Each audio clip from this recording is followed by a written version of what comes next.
start our big story with the huge matchup this week. Again, 6 games. They're obviously all important for the various fan bases involved. Division race implications with Minnesota, Iowa, Wisconsin, Illinois. Michigan State is one of the conference's best grudge matches. But let's just be honest here. The biggest game in terms of national title implications, barring an upset in East Lansing, will be in Columbus. Nittany Lions and Buckeyes, number 7 against number 3. It gets us to our big stat, which is brought to you by Old National Bank. Penn State, the higher scoring team, though the gap is much smaller if you just look at the results against Power 5 teams. Both defenses are phenomenal. Only Michigan has a better scoring defense nationally. Penn State's number 1 in the country by a wide margin in terms of yards allowed. Also one of the nation's top teams in terms of turnover margin. To summarize, both these teams are really, really good. So, Pat, will give you the first word as we dive into this. How do you see these two stacking up against one another?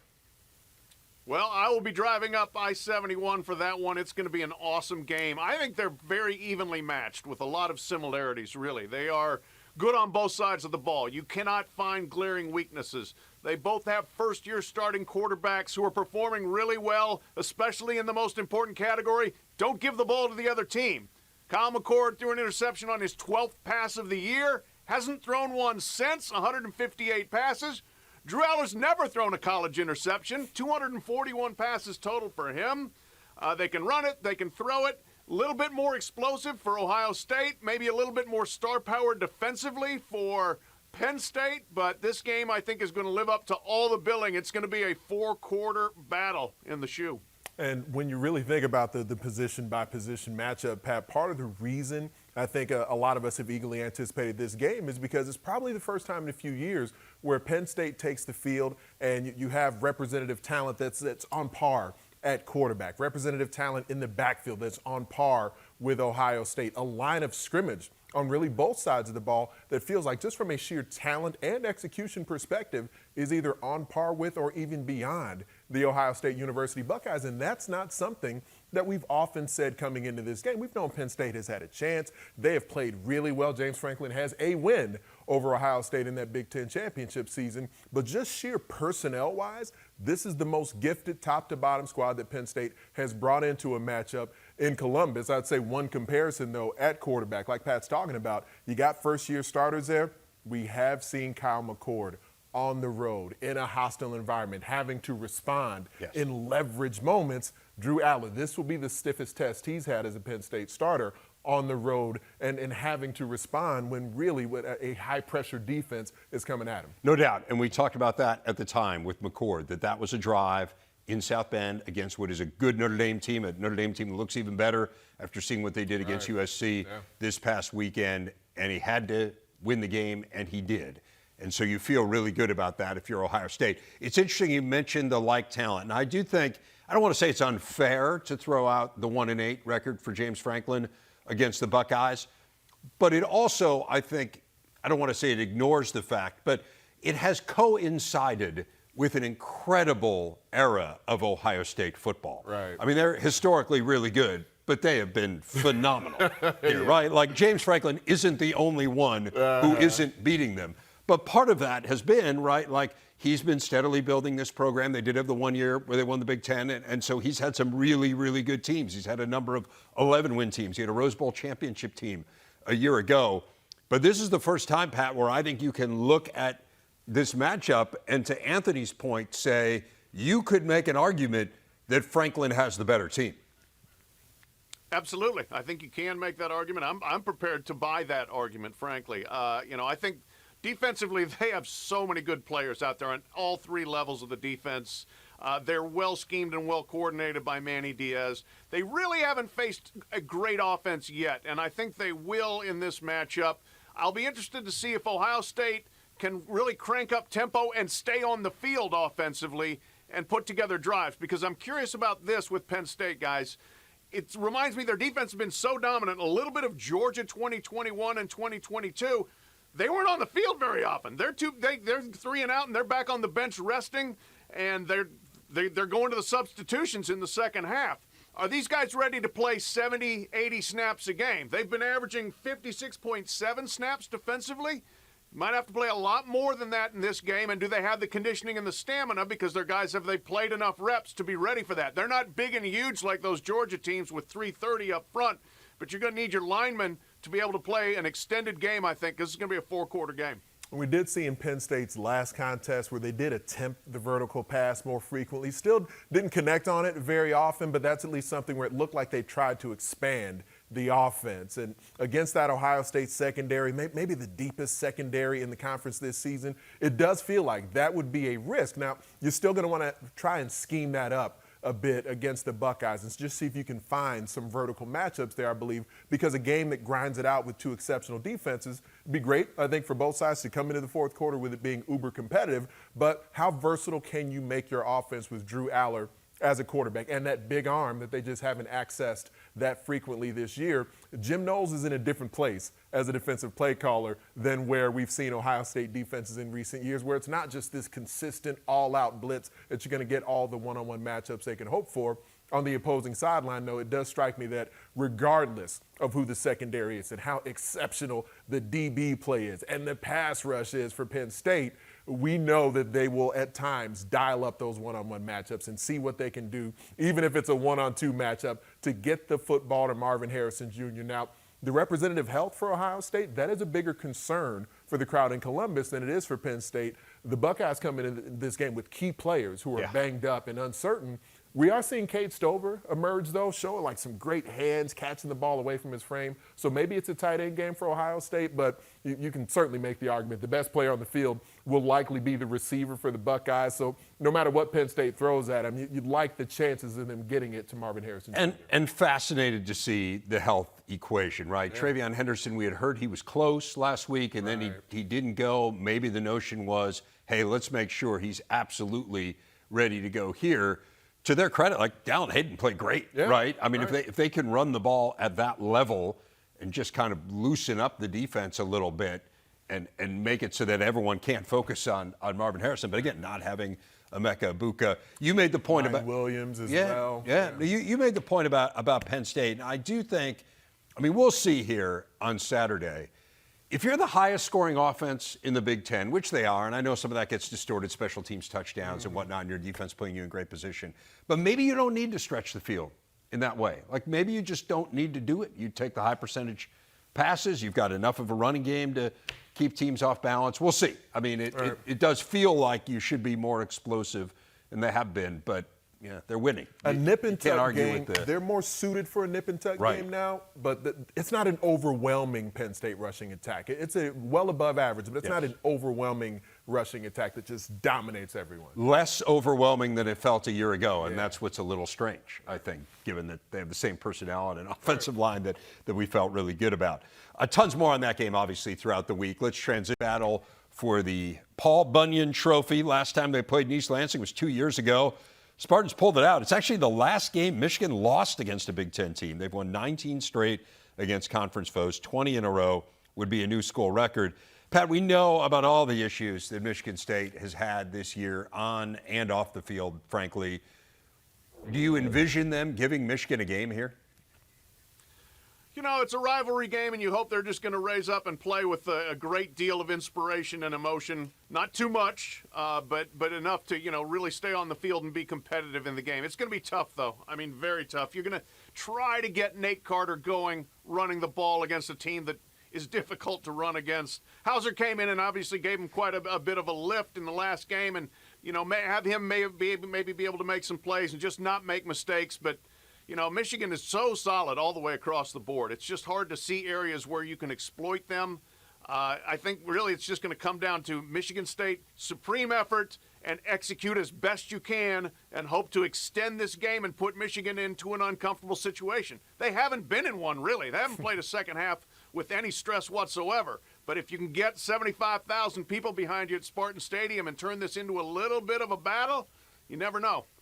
I think the intangible aspect of that is so huge, Pat, to your point, because Michigan State is probably coming off their best 3 quarters of the season when you consider the opponent and the way that they played last week coming off that bye. And against Rutgers, they controlled so much of that game. But then when it started to go south, in the fourth quarter, there was just no recovery there. And so the intangible, the emotional aspect of where this team is at, coming off of that fourth quarter out there, at Rutgers, I think that's going to be key for this. And how can Harlan Barnett, how has he throughout the week so far and leading towards Saturday gone about making sure his team is as locked in as possible? An in-state rivalry game is going to be a huge deal. Having it at Spartan Stadium should be a lift, while at the same time you do have some players who haven't necessarily been a part of this rivalry for that long. So is that enough of a lift for the entire locker room with everything else that's going on there? The emotional end of that is huge because I keep going back to this. Personnel-wise on the line of scrimmage, I do think it's a more formidable Michigan State offensive and defensive front than we've seen over the last couple of seasons, frankly. But that's not enough. Now, Caden Hauser did stabilize things at quarterback, and Noah Kim had just begun turning the ball over too much. He's apparently even banged up. But I do think there are some things Michigan State, if they execute at a high level, can try to hang their hat on up front. That is the issue with them offensively. It's just the turnovers have completely and done them in. And special teams as well, right? Well, special teams were, yeah. I mean, the game was won on special teams, to your point, by Rutgers. Defensively, I will say this, like the Washington game was an abject disaster. I think we can all agree that Washington's going to make a lot of teams look bad. But the defense has played a little better. Actually, I'd say significantly better. Agreed. Subsequent to that. So can they give Michigan some issues here? It just feels like, Pat, Michigan is rolling even more so than they were early on in the year. I mean, these last two games outside of maybe slightly slow starts have just been completely dominant efforts. Yeah, cranked it up to nearly 50 points a game here the last three games. So they are clicking, and they've got all the weapons, everything you could possibly want. And the biggest thing there, look, they've stopped turning it over. Very impressive statistics. They had the sloppy game against Bowling Green. Since then, 0 turnovers. So J.J. McCarthy, when he's taking care of the ball, finding the right guys, he's looking great. The running game with Corum and Edwards is perfectly fine. The receivers are making plays. Tight ends are making plays. That's a really solid all-the-way-around offense, and it's going to be tough for Michigan State to even slow them down. Just total command that J.J. McCarthy is playing with, aside from the one game that seemed to be quite an outlier against Bowling Green. But aside from that, he's just in command of everything that he's being asked to do. Watching him pre-snap, just sort of dissecting where a blitzer is coming from and what the traffic should be from a pass protection scenario, he really does seem to be playing his best football. And that's what you hope for, a guy who will continue to develop throughout his career. And the physical tools are only part of that. But the program at large for Michigan, it just seems to me that the level of joy that they're taking in just pounding the opponent and taking the field together over and over and over again, just kicking tail, and then talking about it a bit afterwards also. But I think this started even a couple of seasons ago, even before they had won a Big Ten championship. And I think you and I were both even talking about it going into 2021, Dave, and seeing Jim Harbaugh, seeing Aiden Hutchinson and some of those players, before they had defeated Ohio State, before they had won a Big Ten title, there was something about that group that season where there was more comfort, more joy in their approach. And now it's easy to look back and see it. Like, this is why they're in such a great mood, because now they're just waxing everybody on the field. And they were coming off an awful season. Right. Granted, the pandemic year was so weird. But still, they were coming off a terrible year, and you just got this great vibe. And they were right. They knew. Apparently, they knew that things were about to turn around, and they have in a big way. Excited about having the Floyd of Rosedale against Iowa. That's been one thorn in our side. It's always a fun game. It's always one of those games at the end of the season where both teams are really starting to look good. Big trophy, but with a pig on top. It's 98 pounds. Yeah, it's heavy. It would mean everything, especially to the city of Minneapolis and, Gopher fans everywhere. Yeah, I'm ready. I've been waiting 5 years. That series has really been hotly contested. It hasn't come easy. Oh, that ball is tipped into the air. And here go the Hawkeyes. A lot of close games. That's kind of what you anticipate. We know it's going to be a challenge anytime we play those guys. It has been a challenge, but as P.J. Fleck admitted, it's a challenge that, frankly, Minnesota hasn't quite been up to. As good as they've been under P.J. Fleck, he has not beaten Iowa. It's 8 straight wins for the Hawkeyes in this game. And then you heard Kirk Ferentz talk about their close games. I mean, every game's a close game with Iowa, frankly, Pat. But the beauty of this team, the genius of this program, is they figure out a way to win those games. And we've certainly seen evidence of it again this year.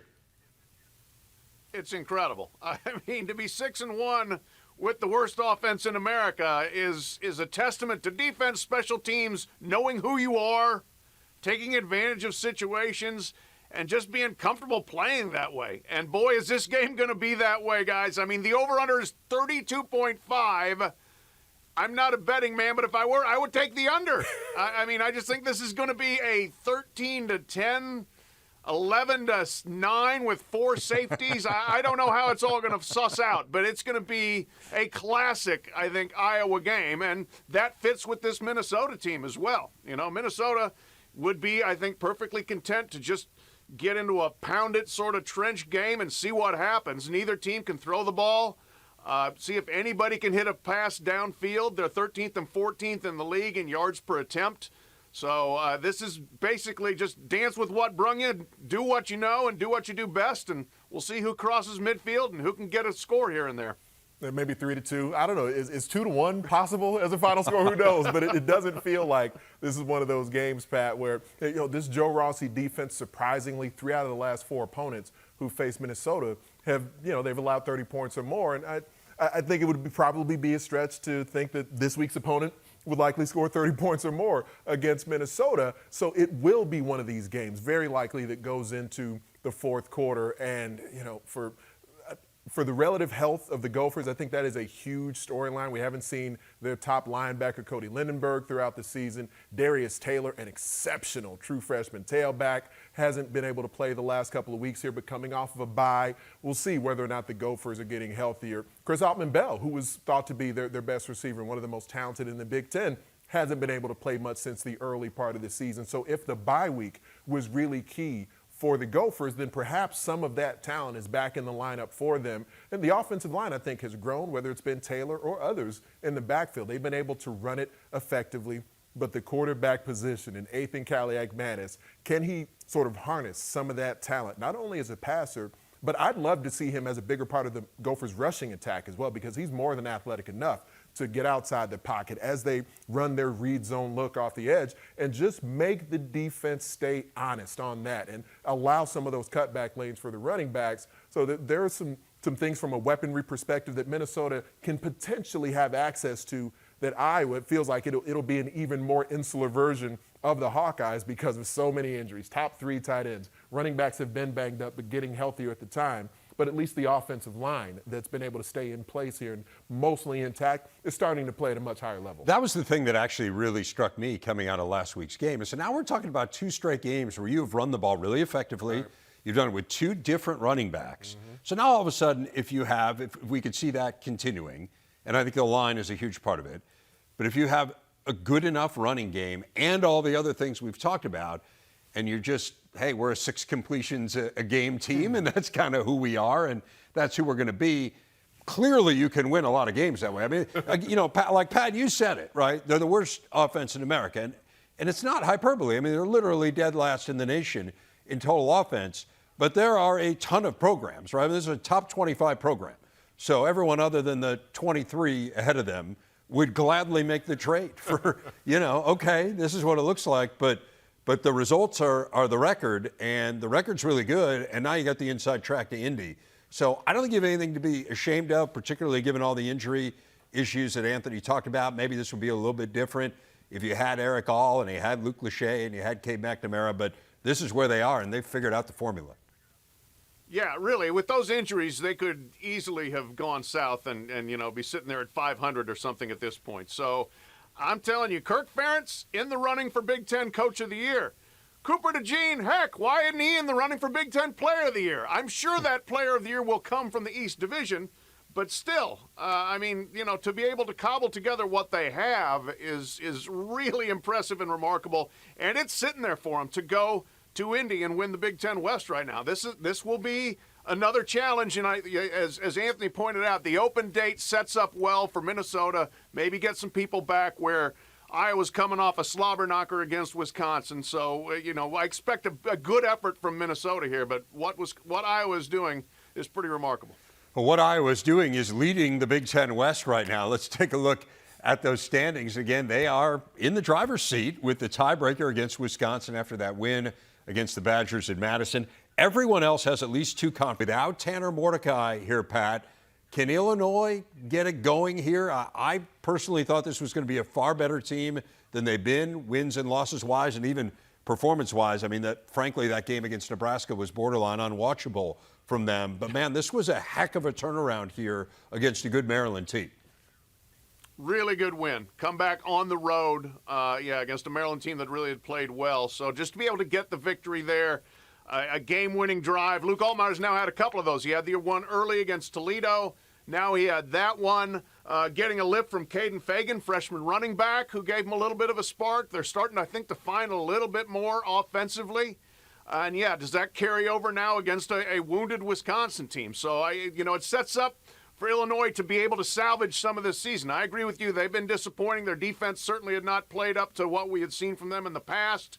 But there's still a second half of the season to go, and Illinois' got some opportunities in front of them. And that depth that you reference in the backfield, Pat, having Caden Fagan come in and play at such a high level is just he's mammoth, but he's still a freshman, and he's got a guy on the opposing sideline in Braylon Allen who knows a bit about that for the Badgers, being a guy who was sort of thrust into the lineup during the season because of some injuries, and then everyone just being overwhelmed with the size, the physical maturity, and the talent that he brings to the table. But now, as one of the elder statesmen, with a lot of talent just sort of falling by the wayside around him because of injury in Madison, Braylon Allen will have to be the force that carries this Badgers offense, and he's certainly capable of it, but he himself is a bit banged up as well. But with a passing attack that was inconsistent throughout the season already, even with Tanner Mordecai in there, now Braden Locke being in the lineup as a starting QB, you certainly hope you get something from the passing attack. But in the end, the Badgers, it does feel like their offense will likely need to insulate a bit more and say that Braylon Allen, as opposed to 50 pass attempts and less than 20 rushing attempts, if he can stay in the lineup, 20-plus carries, a number of receptions out of the backfield, and then that defense maybe can take the field with even more energy because they are starting to give up some rushing yards to the opponents, and that's definitely what the Illini want.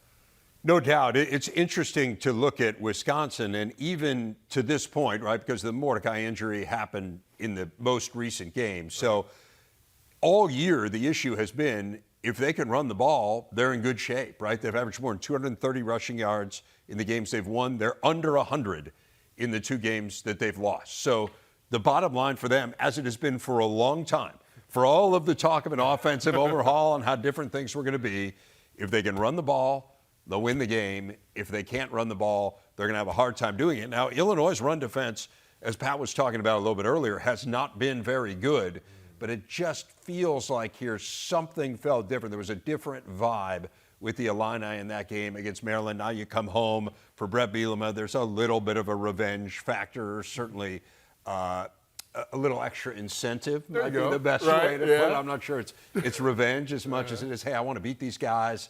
And, of course, we saw what happened last year. I mean, beat them soundly. It was the game that ushered Paul Chryst out of Madison. So it's a pretty interesting game, but I think I look at it a lot differently than I would have sitting here a week ago. And to come off a bye week and have that performance, not everyone responds to a little bit of time away that well. The Illini responded to it very well and were able to capitalize on it on the field with their performance, and especially with a late game drive. And now, you've done that a couple of times. Now the teammates can look each other in the eyes in what may end up being critical moments late in these games. And there's tangible evidence. There's a resume now that the Illini have responded well to competitive scenarios in the fourth quarter. And so if you go toe-to-toe with the opponent and it comes down to crunch time, now you can say we got a quarterback who's made big-time throws, a kicker who, again, has made big-time kicks. So that, to me, is a key element of this with a team that does have a few sort of different parts in there. A passing attack that's come to life a little bit with some of the weaponry on the outside between Isaiah Williams and Pat Bryant. If you're in the fourth quarter, you've got guys who, if Luke Altmaier puts it in the air, they will have a chance to come down with some big grabs. And I just want to point out, they play Wisconsin this week. They still have a game against Iowa. Their only crossover is Indiana. Right. I'm not saying that Illinois is going to make some great run here. Hey, man, I'm with you. I'm just saying the possibility is there. And again, maybe I'm just dying on the hill of what we saw in the preseason, because I thought that they were going to be very competitive and had a great chance to win the West. They have not looked the part outside of that Maryland game. But the schedule lays out in a way that they could do it. Iowa's at the top of the West Division right now. There's no reason to assume they can just run away with this. Right. They just don't have the offense to overwhelm the opponent. As Howard Griffith and I are fond of saying, I'm not saying, I'm just saying. Yes. Rutgers is 5-2, and Cal Monungai has had a lot to do with it. leads the Big Ten with 635 rushing yards. 107 of them came in the fourth quarter alone on Saturday as the Scarlet Knights rallied from 18 points down to top Michigan State, 27-24. They're going to Indiana this week. They could wrap up a bowl game with a win, but if they do not win that game, Pat, the final four games are very challenging for Rutgers, so it would be a really good idea to get it taken care of this week. What do you see here against a Hoosiers team that is really struggling? Yeah, this is definitely a seize-the-moment opportunity for Rutgers. Haven't won 6 games since 2014. It would be a heck of an accomplishment to do it. And I think you ride the guy that you talked about, Kyle Monangai. I was listening to James Franklin yesterday, and he said he had a coach crush on Tommy Eichenberg, a linebacker from Ohio State. My media crush this year in the Big Ten has been Monangai. Ever since in the opener when he decleated a Northwestern linebacker in pass protection, I have been checking his stats and watching him play, and I love him. Just relentless effort, tough-minded. And that game last week and that comeback, he just basically said, give me the ball, I will finish this game. Most carries so far in the Big Ten with 120. He's tireless. He's tough. He reminds me of Chase Brown last year a little bit for Illinois, where he's just, you ride him as far as he can go, and he's going to go a long way for you. That fourth quarter turned with special teams and then a special effort from Kyle Monangai. There's no doubt about that. And Greg Schiano was noticeably sort of emotional at the end of that as he's going out being greeted by coaches and players. And it's not necessarily a side of Greg Schiano that we see in public that often. And then even just the scene in the locker room afterwards, being so exuberant with his players. And they hadn't qualified for a bowl game yet with that one. But I can only imagine that having, for him as the coach, that macro sense of the opportunity that almost slipped away from them in Piscataway on that day against the Spartans, them seizing that and now setting up this stage, this opportunity to try and become bowl eligible. Yes, they've played in a bowl game, but there were some, interesting circumstances around that. Now this is an opportunity for them to legitimately solidify. They will at least have a 500 record. They will definitively play in a bowl game. And to do that at this point in the season, at this point in their program's development, would be a very big deal. And Greg Schiano has told me that he feels like they're maybe a year away from having the depth of representative talent that he really is hoping to build the program to. But if this squad can accomplish that this week, then that'll just be another milestone that he's hitting in this second time revamping Scarlet Knights football. And you don't have to squint hard to see where it's going now. They're so much better offensively. They're up about 10 points per game in scoring from last year. Kirk Shiraka has done a tremendous job there. They have a young quarterback who has gotten better and better. It's not hard to see what they're doing. And obviously, defense has been a cornerstone, and as you mentioned, special teams.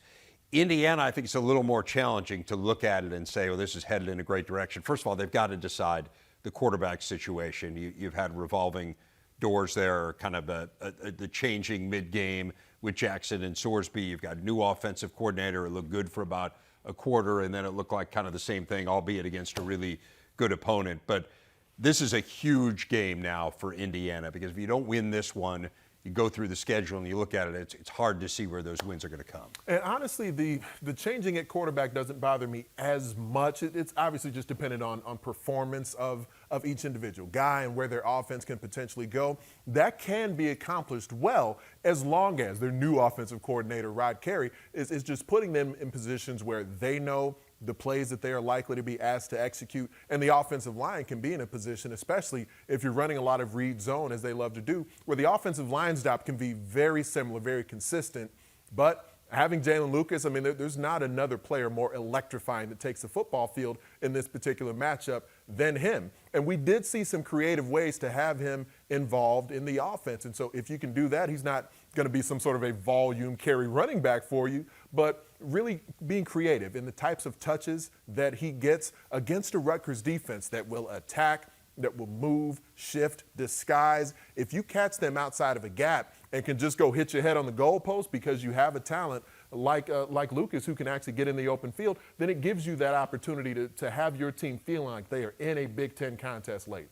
That game's on the Big Ten Network at Northwestern. It sounds like it might be a quarterback issue with Ben Bryant. He did not play in their last game against Howard. David Braun didn't sound wildly optimistic, I would say, in the news conference this week that he would play in this one. This is one of those games also, Pat, like when you sit down, you try to count to 6 for both these teams and try to get them into a bowl. this is one you got to get. What do you see here? Yeah, you know what I mean? An intriguing game. And a couple of thoughts there. First of all, who did put the bye week to best use? Northwestern certainly probably need to work on the quarterback situation there if Bryant can't go. But they've got a lot to play for. They were both coming off of maybe better than expected performances and good wins. And as you said, bowl eligibility is looming out there in seasons where that was never necessarily going to be a sure thing for either one. So, which group of players was getting healthy, working on new plays, maybe implementing some new people into the depth chart? Which group maybe was checking out a little bit? Maybe neither of them. They might both be ready to play. But I've been super impressed with what Heinrich Harburg has brought to Nebraska and allowed them to do from a dual threat perspective. The 3 games that they've won that he quarterbacked, he's averaging 112 yards per game rushing. He's allowed them to keep the offense pretty much the same as it was with Jeff Sims, just with fewer turnovers. So Harburg has really stepped in and given them something that I think they were looking for at that position but weren't sure they had. The physical break, I feel like, came at a really good time, a key time for Northwestern, as banged up as they began to get at quarterback and, frankly, other positions as well.